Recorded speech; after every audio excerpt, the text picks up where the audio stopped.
All right, hi everybody. I'm going to be giving a talk about entitled Virtuinoid Breaking Out of KVM, the Linux Kernel Virtual Machine.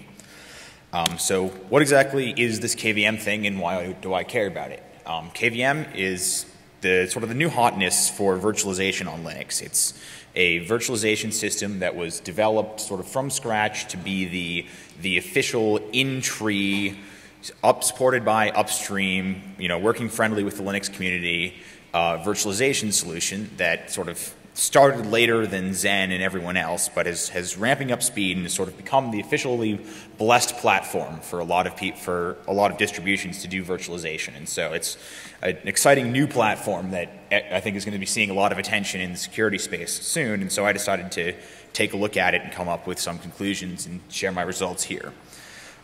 So who am I and why am I talking at you?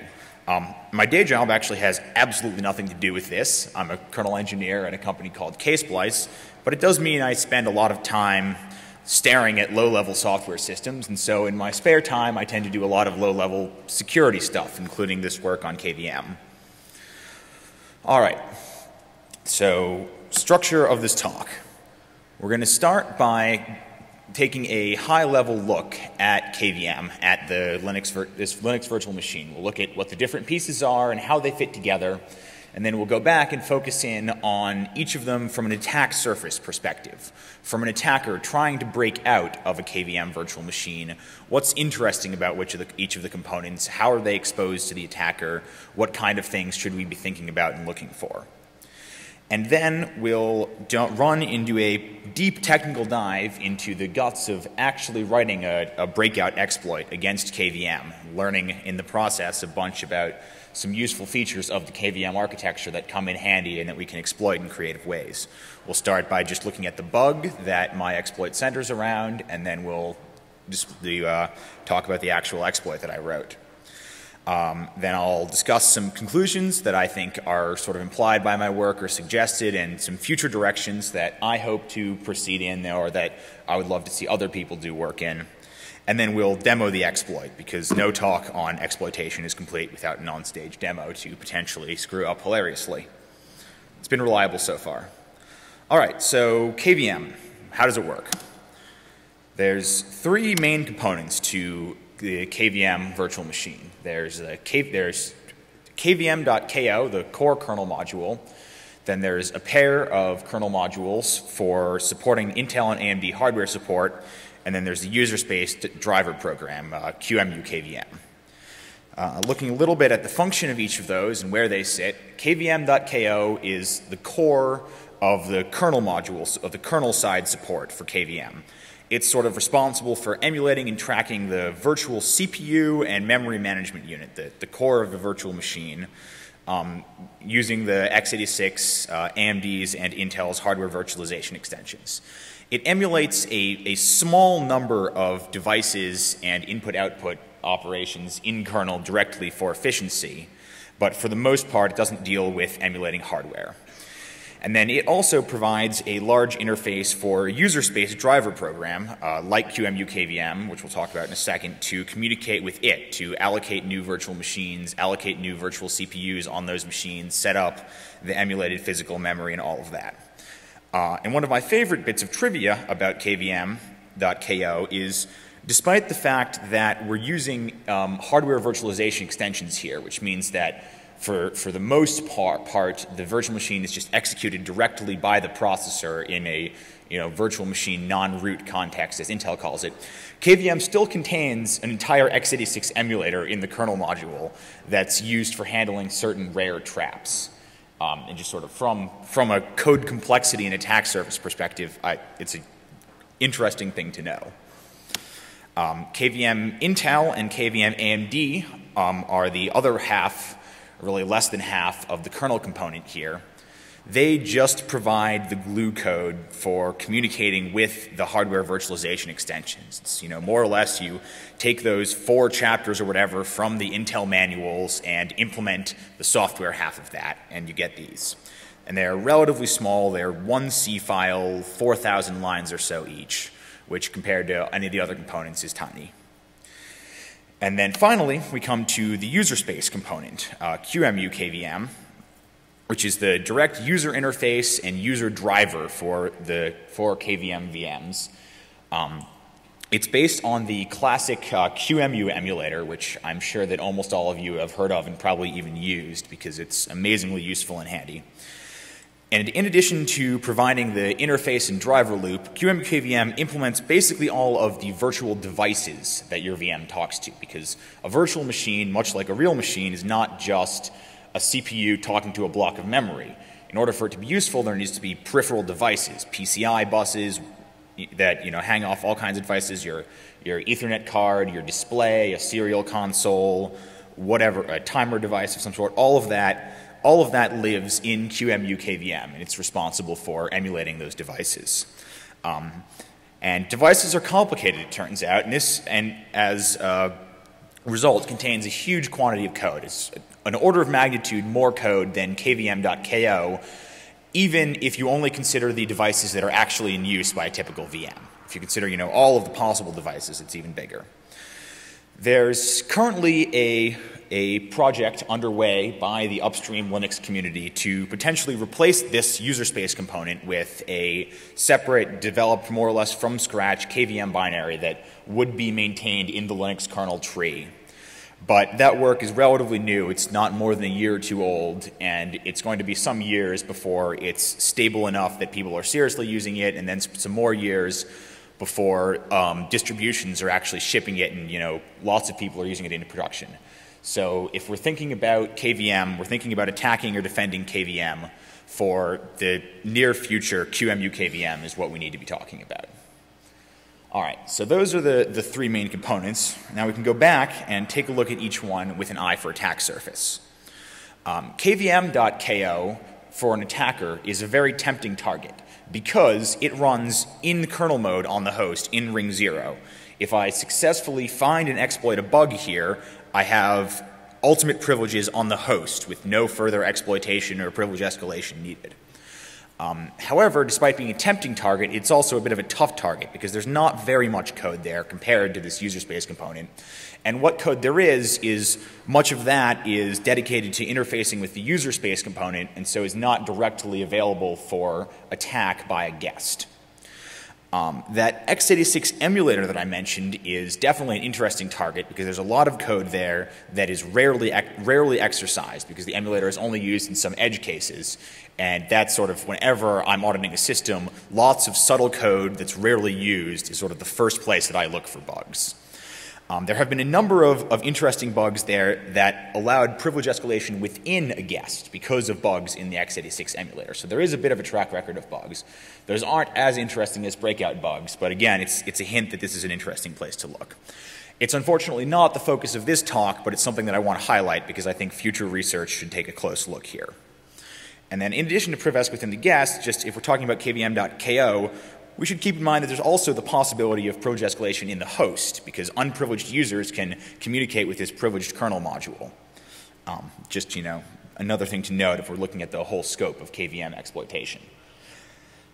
KVM Intel and KVM AMD.ko, the kernel modules that interface with the hardware, are not super interesting targets because there isn't a ton of code there. It's mostly sort of straight line code that just translates between the kernel's data structures that represent the VM and how the hardware wants to model those and just bridges back and forth. But there's a lot of subtlety and complexity in interacting with these hardware components, and so there's potentially scope for some interesting bugs where the KVM is using the hardware support slightly incorrectly or in an interesting or in an unusual way that allows for interesting attacks, but it's not the first place I'd look. And then finally we come again to QEMU KVM, which as you can probably guess by now is the easiest place to look for targets here. Hundreds of thousands of lines of code emulating device code, so the devices are talking directly to the guest via emulated memory mapped I/O or I/O ports. So they're parsing control structures that the guest is exporting and communicating this, these strange arcane hardware protocols. Lots of interesting code, and much of this code comes straight from QEMU, which is mostly written by one guy, Fabrice Bellard, who is an absolute genius, brilliant programmer, but just one guy spewing out code over years with no one auditing it, bugs are going to happen. The one unfortunate thing about this as attackers is that it is often sandboxed using SE Linux or AppArmor or some other technology. And so if we do successfully break out from KVM into QEMU KVM and get code execution in that process, we'll probably need another privilege escalation attack to get full privileges on the host. Fortunately, we're all running Linux, which, as any Slashdot reader knows, has no bugs whatsoever, so we should be safe.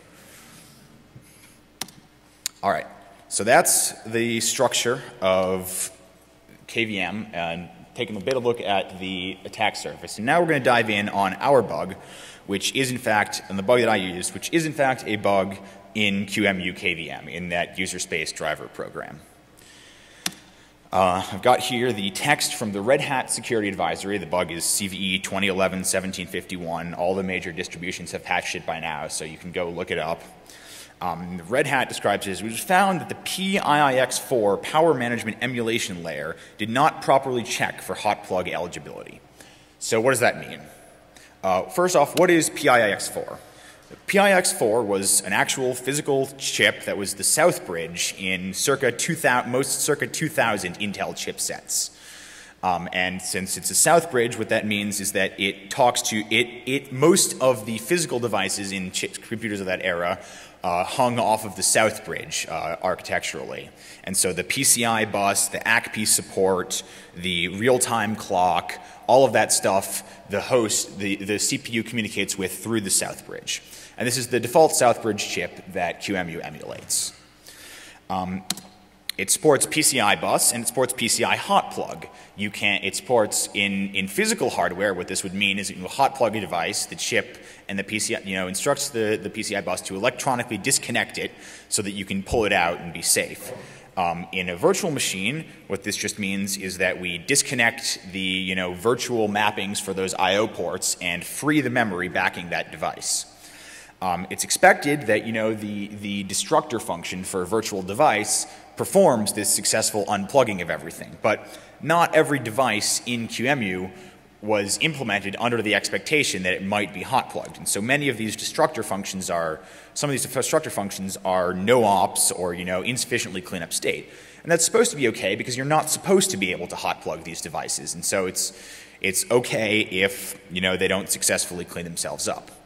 But it turns out that, as the advisory says, insufficient checks for hot plug eligibility.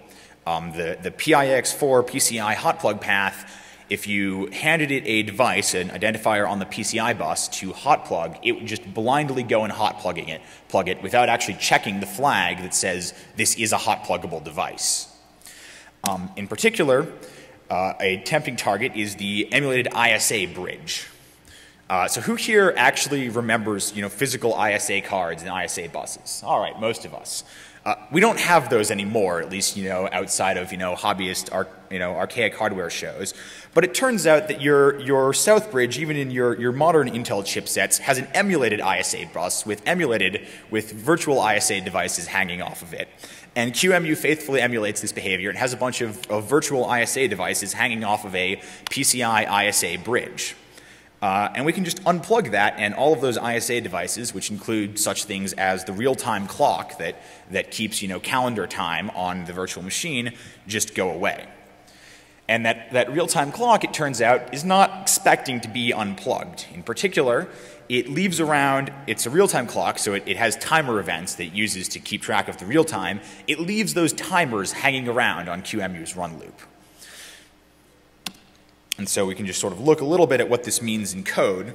The real-time clock is emulated by this struct RTC state at the bottom of the screen, and it has this second timer that it just schedules to get fired every second so that it can update the time. And if we look up above at how a QEMU timer works, it just has an expire time that says when this timer should fire, and then it has a callback and an opaque pointer that is passed to that callback. And so once a second, the QEMU timer fires and calls this RTC update function on that RTC state struct. But if we free it, It frees the RTC state structure, but it doesn't free or unregister actually either of the timers it used. I've only shown the one that's relevant for this exploit. And so we're left with dangling pointers. That opaque pointer there is actually used as a pointer to the RTC state, and so we have a dangling pointer to a free object. And so within a second later, at the next second tick, we call this RTC update second function on a freed object. And we have a classic use after free bug here. As those of you who are exploit developers probably know, that's almost the most beautiful case you could hope for today for an exploitable bug is a use after free like that.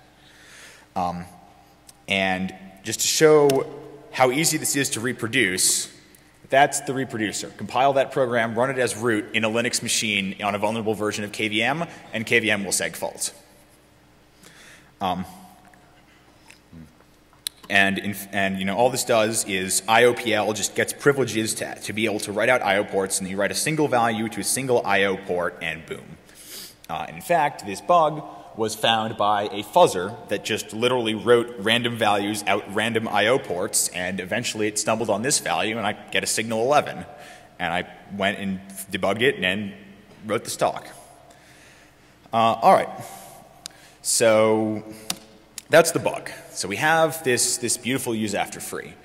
But so what does it take to, in the KVM environment, go from a use after free like this to a working exploit? We'll talk about this process in 3 stages. You know, first off, how do we go from this use after free to controlling the instruction pointer? How do we get KVM to jump to some address that we specify?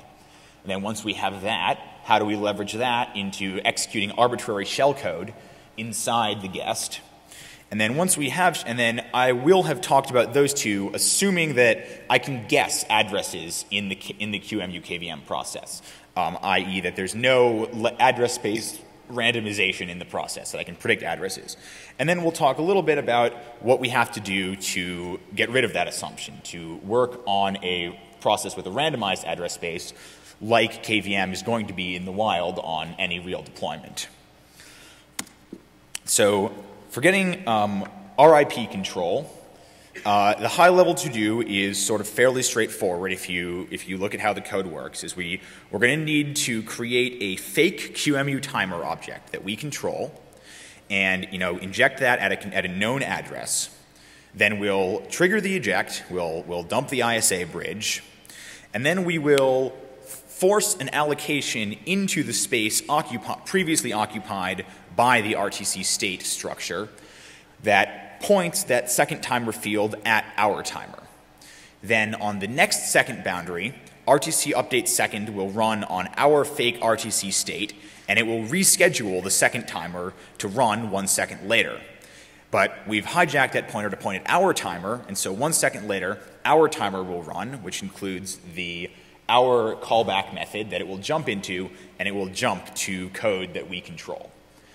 So there's 3 steps here. I've already shown you how to do number 2, how to eject the ISA bridge and sort of actually trigger the vulnerability, which leaves 2 things left to talk about. 1, how do we construct fake devices in QEMU KVM's address, fake structures in QEMU KVM's address space? How do we get objects that A, appear in that address space somewhere so that we can write pointers to them, and B, appear at a known address or find out that address so that we can predict that address and write that second timer pointer to point at our thing. So this is one case where exploiting a virtual machine is actually sort of in some ways has a unique advantage over many other types of exploits, is that process turns out to be incredibly simple. The way that QEMU KVM handles the emulated RAM for the guest is that it's just a big mmap region in QEMU KVM's address space. That is the physical RAM of the guest. So there is no injection portion like I talked about here actually at all. We just literally allocate an object however the hell we want, statically, mmap it, allocate it on the stack, whatever we feel like. Find the physical address of that find the physical address in the guest, which we can do in a couple of ways. You know, if we can do in kernel mode by walking the page tables explicitly, or the kernel actually, it turns out, exports a proc file that will just give us this information. But, you know, clearly we can find that from the guest. And then we just add that to the base address of the mmap in the host process, and we've found that object. For now, we're going to assume that we know the base address of that mmap, because this base address is predictable, assuming no ASLR. And again, we'll talk about how to get by that assumption later. So that's step one, is injecting data at a controlled address, actually totally easy when you're attacking a virtual machine. And this is true, I believe, in basically actually all current virtual machines do this or something similar. And so this is not totally unique to KVM, although this is the first exploit I'm aware of that's talked about this technique. Second technique is forcing allocations inside the QEMU KVM process. We need to get QEMU KVM to do a malloc and then populate it with data that we control of an appropriate size that it will, with high probability, get allocated into the space that the struct RTC state used to occupy. To do that, I'm going to use a feature of the QEMU KVM network stack that I'll talk about. QEMU KVM inherits from QEMU a user mode networking stack that implements an entire virtual LAN inside the QEMU KVM process. This is used as a way of allowing you to get network access to the guest without having to mess around with bridge devices and TUN-tap devices or other such madness on the host, and also without requiring privilege on the part of the QEMU KVM process. It's the default networking setup, so it's a reasonable thing to attack, although in production environments it's probably more common that we'll see bridge networks or something else, and so we'd have to modify this step there. But the same fundamental principles of most of the attack would apply. So this virtual network stack, you know, emulates a DHCP server, a DNS server, and gateway NAT all plugged into this virtual LAN. And the way that this virtual LAN handles packet delivery is that normally packets are handled synchronously.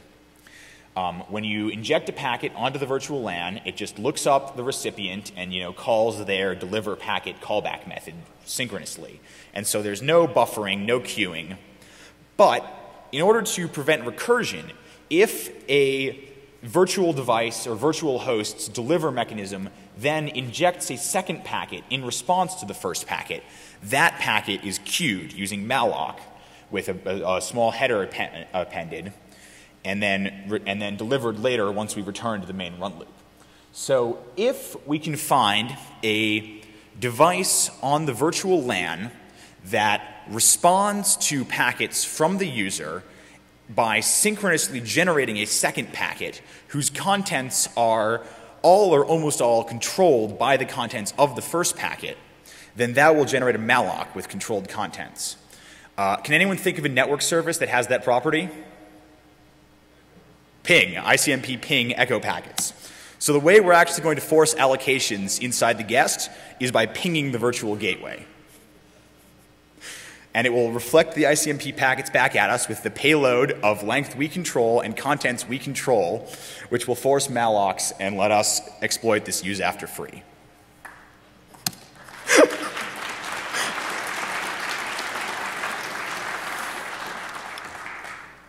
And so now, putting the pieces together, we allocate a fake QEMU timer in our address space with a callback method pointed at whatever address we want KVM to jump to. We'll calculate its address in the host using the arithmetic I showed earlier. We'll do that eject dance, and then we'll ping the emulated gateway as fast as we can with ICMP packets that have pointers to our fake timer in the host. And with extremely high probability, basically one of those will end up allocated into the space previously occupied by the RTC state and will win. We have the ability to get the QEMU to jump to an address we control. All right. So that's part one. We have RIP control. We can get QEMU to jump to any address we want. But we still have to deal with non-executable pages or an injecting shellcode somehow. We're not quite there yet. So what are our options to do next? Well, we'll start with the classics. We can set EIP equals 41414141 AAAAA and declare that that clearly demonstrates it's possible, and we're done. That's boring. I could disable NX, non-executable pages, in my BIOS or in my kernel, and just blat shellcode wherever the hell I want and jump to it. That's also boring. Getting more interesting, we could use a technique called return-oriented programming to chain together bits of QEMU's own code to do the standard mmap or mprotect to allocate executable shellcode and then jump into the shellcode that way. This is a standard technique used in most exploits these days. It would be a perfectly fine strategy here, but I have a slightly different strategy that I happen to like, that I stumbled upon here, that I think has some cleaner properties and was easier to develop than doing a ROP payload. And so we'll talk about that. So let's take another look at that QEMU timer structure that we're faking. So we focused on the callback and opaque members before, but now let's look at this expire time and this next pointer. And so the way that these timers are implemented is they're stored in a sorted linked list threaded through by that next pointer. And every time the QEMU main loop wakes up, it runs these timers, which just walks these timers by this linked list, following that next pointer, as long as that expire time is before the current time. And so we control that next pointer because we control this entire timer. So what we can do is construct multiple timers and chain them together by that next pointer so that we can cause QEMU KVM to execute multiple functions in a row and perform sort of limited strings of computation in the host rather than just doing one jump. And we're going to point these functions at existing functions inside the host that we're going to string together in an unexpected way. So this is sort of halfway between traditional return to libc attacks and ROP attacks, with a slightly unorthodox method of doing the dispatching. So now one feature we notice here is that we have a large number of one argument function calls. We want to do more argument function calls. So to do that, we're going to dive a little bit into a detail of the AMD64 calling convention, how it works. So on AMD64, which I'm assuming, we pass arguments to functions in registers, starting with RDI, RSI, RDX, etc. So RDX is the first argument. That's going to get the opaque member of our fake timers. RSI we don't directly control. However, every compiled version of QEMU run timers that I've encountered leaves RSI untouched. It doesn't clobber RSI. So suppose that we found a function that looked like this hypothetical set RSI function. It sets the RSI register based on the RDI register, which is the first argument register. So if we go back to our chain of function calls, we set F1 to set RSI, and we pass it some argument. And so then we're going to populate RSI with that first argument, that argument to the first timer. RSI is going to get populated with that. And then we call the second function. We now control both arguments. So we can get to two arguments this way. The same trick doesn't work with RDX, the third argument register, because QEMU run timers does clobber that. And so we can't count on it being preserved across different timer calls. So we'll talk about what we do there in a second. First, this function happens to be the set RSI gadget that I chose. What this actually does in QEMU is relatively unimportant, but the detail is it takes a value as its first argument, and then it calls a function with that value as the second argument, which means that it moves it into RSI. And so as long as we choose a value of adder that makes IO port write a no-op or mostly harmless operation, this has the effect of populating RSI from RDI. So that's that. So now, to get to a 3-argument mprotect call, because mprotect, which is what we want to call to set things executable, we need to call it with an address, a length, and a protection value that we want to contain at least prot exec. A little bit of searching for useful patterns with some grep finds us this interesting function, IO port readl thunk. Again, what this is actually supposed to do, totally irrelevant. But it takes 2 arguments, which again we control, and then it follows some function pointers to call it. So we control those function pointers. To call it on an address we control, with a size that we control, with a third argument that just conveniently happens to be equal to prot exec. So it will set that memory executable.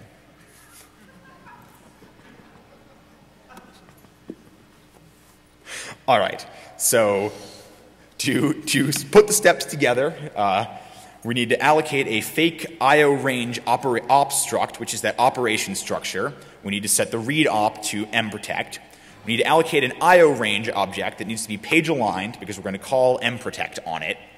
And it has ops pointing at fake ops, and base is set up such that that adder minus IO port base computation yields a useful length.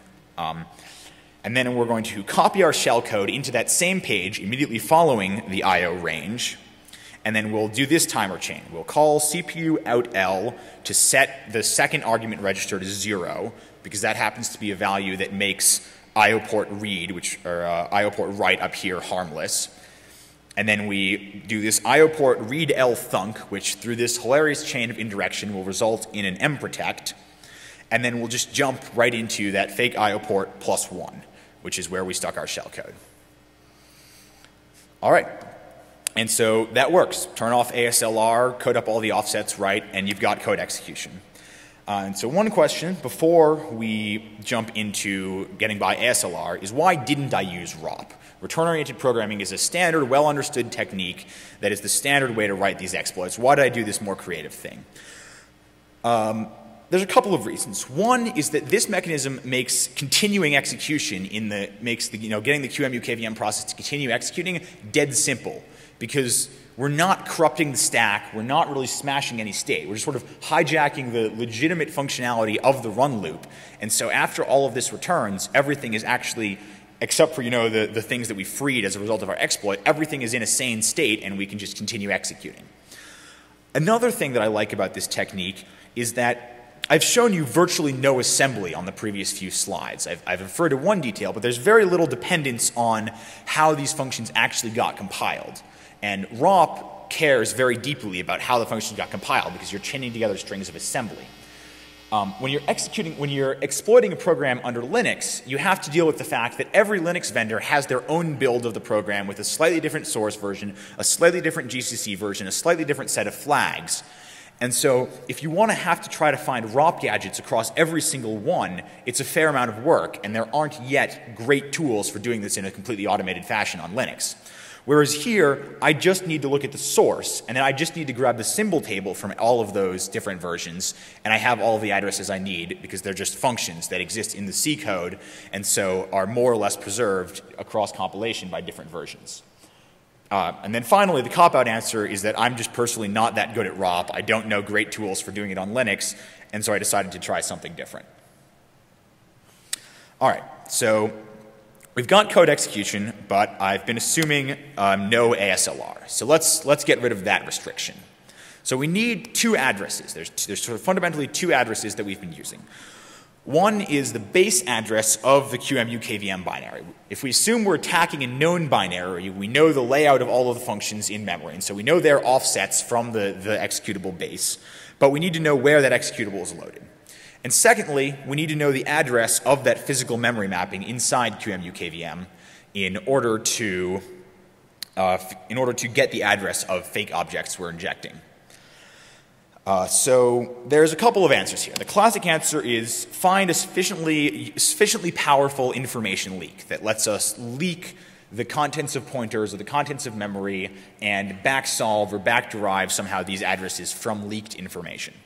That's a classic way of doing this. I didn't end up going that way. I decided to do, again, something else that I think is a little more informative and interesting.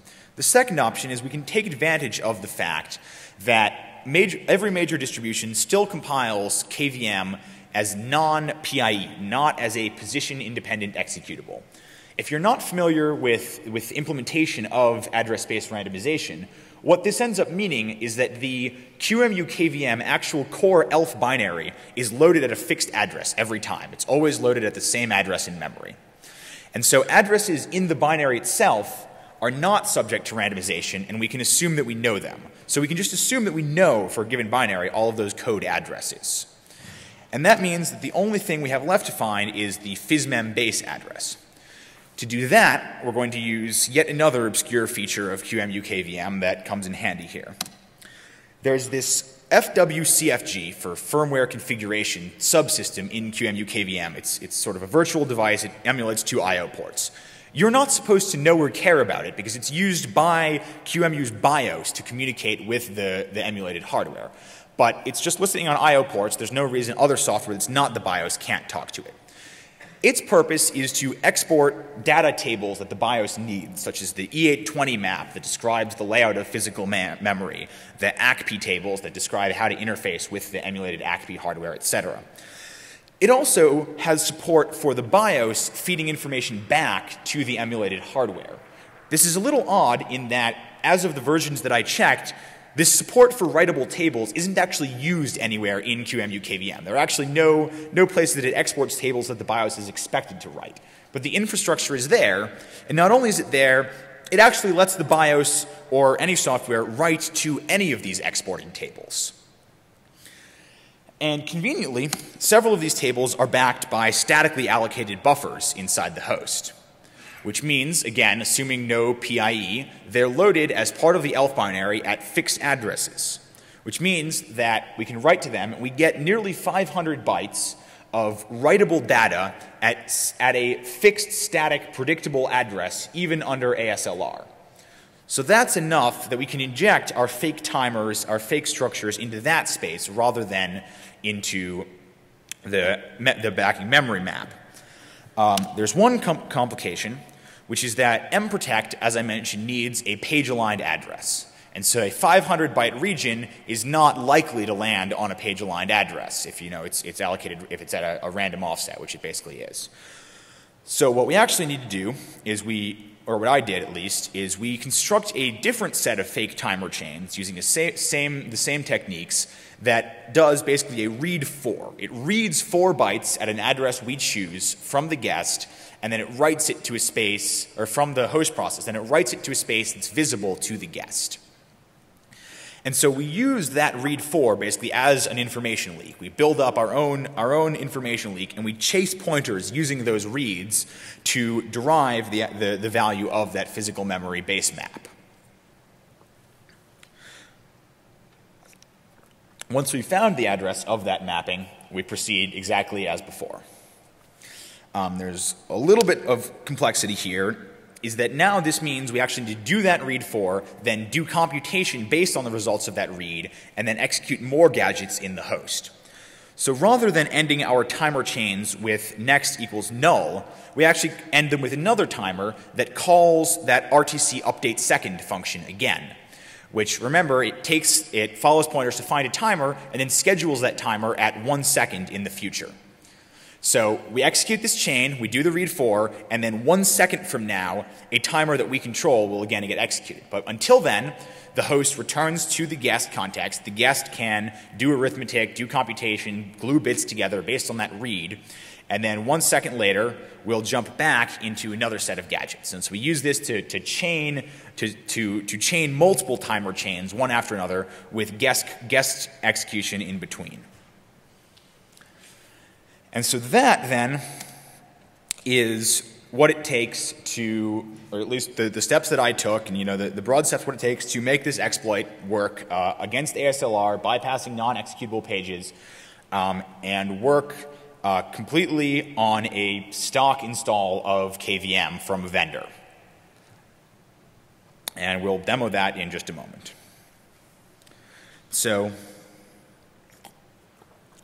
before we get to the demo, so that I can end the talk on the high note with the demo, we'll talk about a couple of conclusions that I think are thoughts that are raised by this work.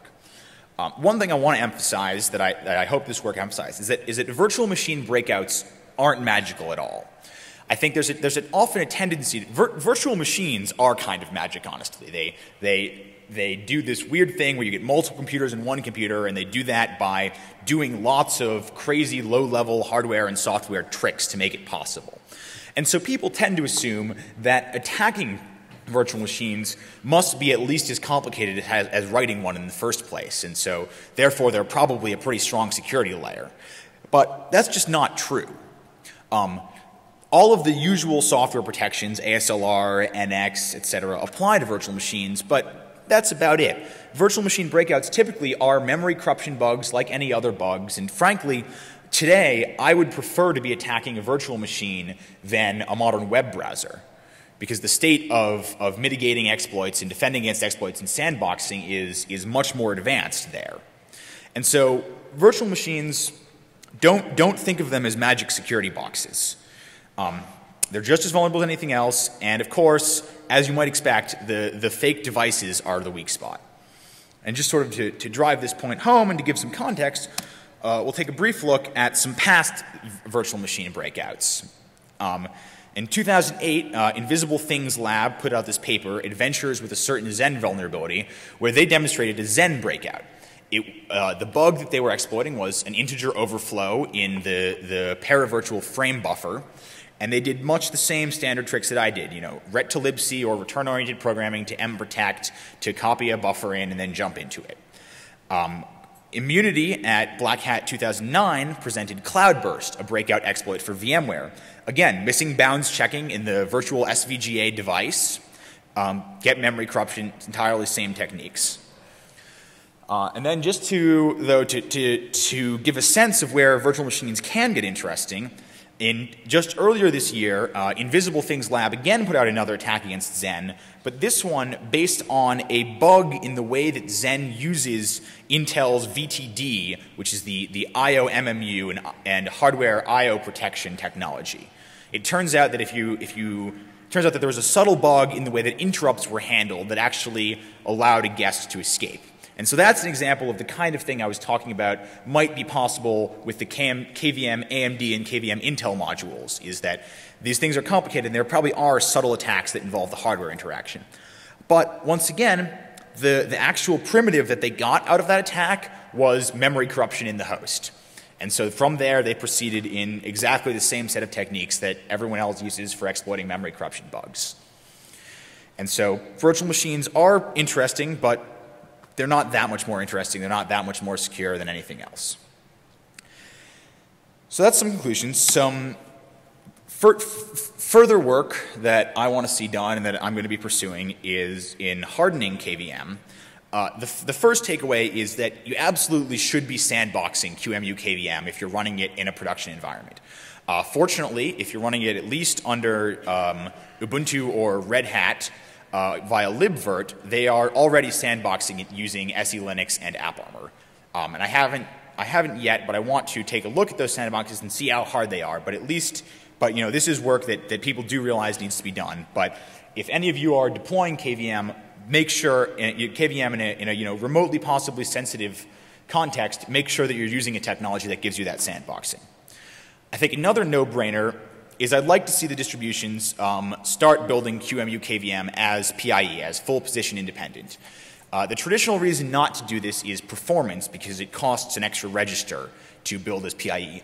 But virtually no one is running KVM on 32-bit platforms anymore, and AMD 64 has enough registers that the performance impact is rarely negligible. I haven't done benchmarks on KVM. It's also on my to-do list. But I think that's an obvious thing that will improve the state of the world.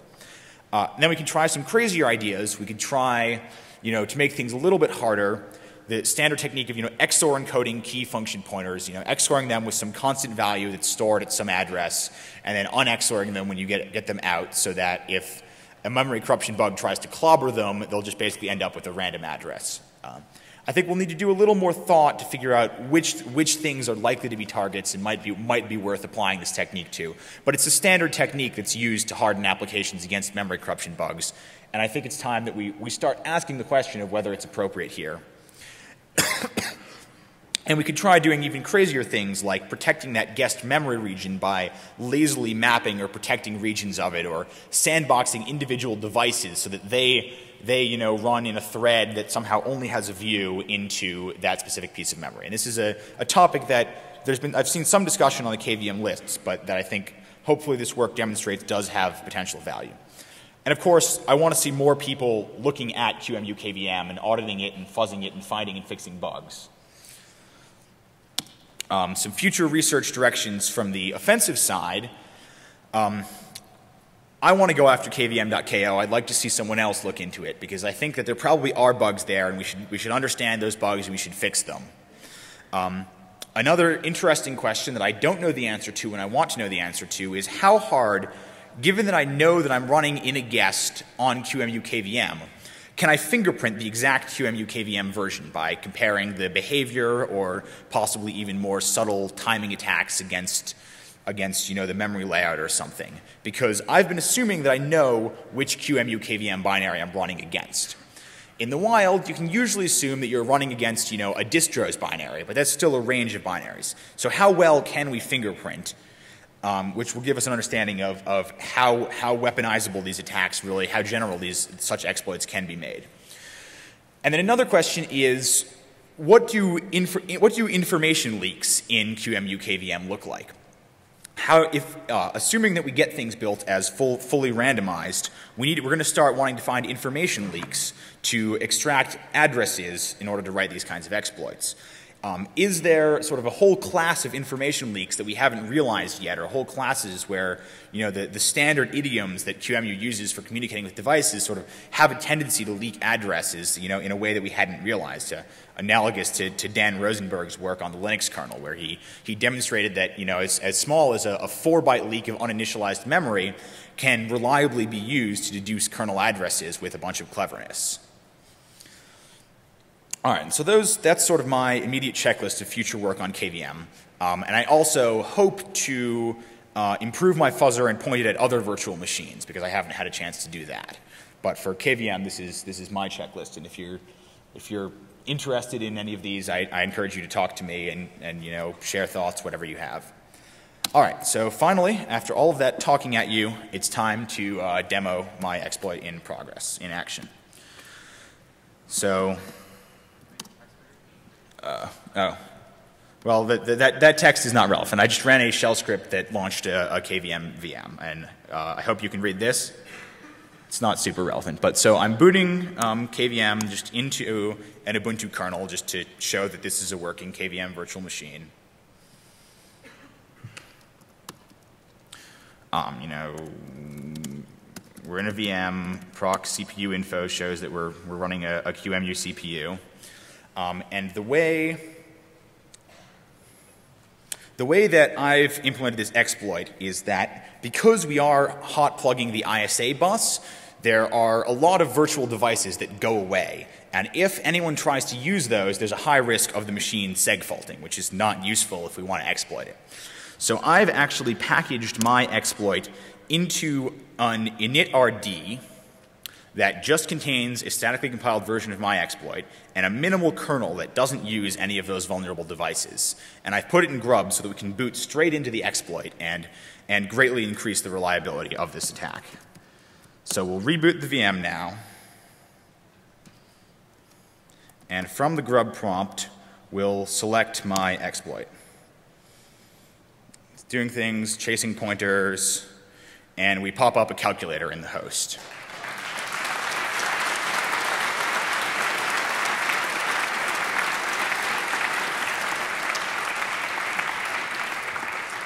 And obviously, as I'm sure most of you are aware, the calculator is the standard, yes, I've exploited it demo, but that could be arbitrary code. And all right, as you can see here, the guest kernel is very upset that its real-time clock has gone away, but it's valiantly stumbling forward. All right, so that is the end of this talk. The goons have told me that I shouldn't bother heading to the QA room because there's no one after me. So if you have questions, just head up here and we can chat.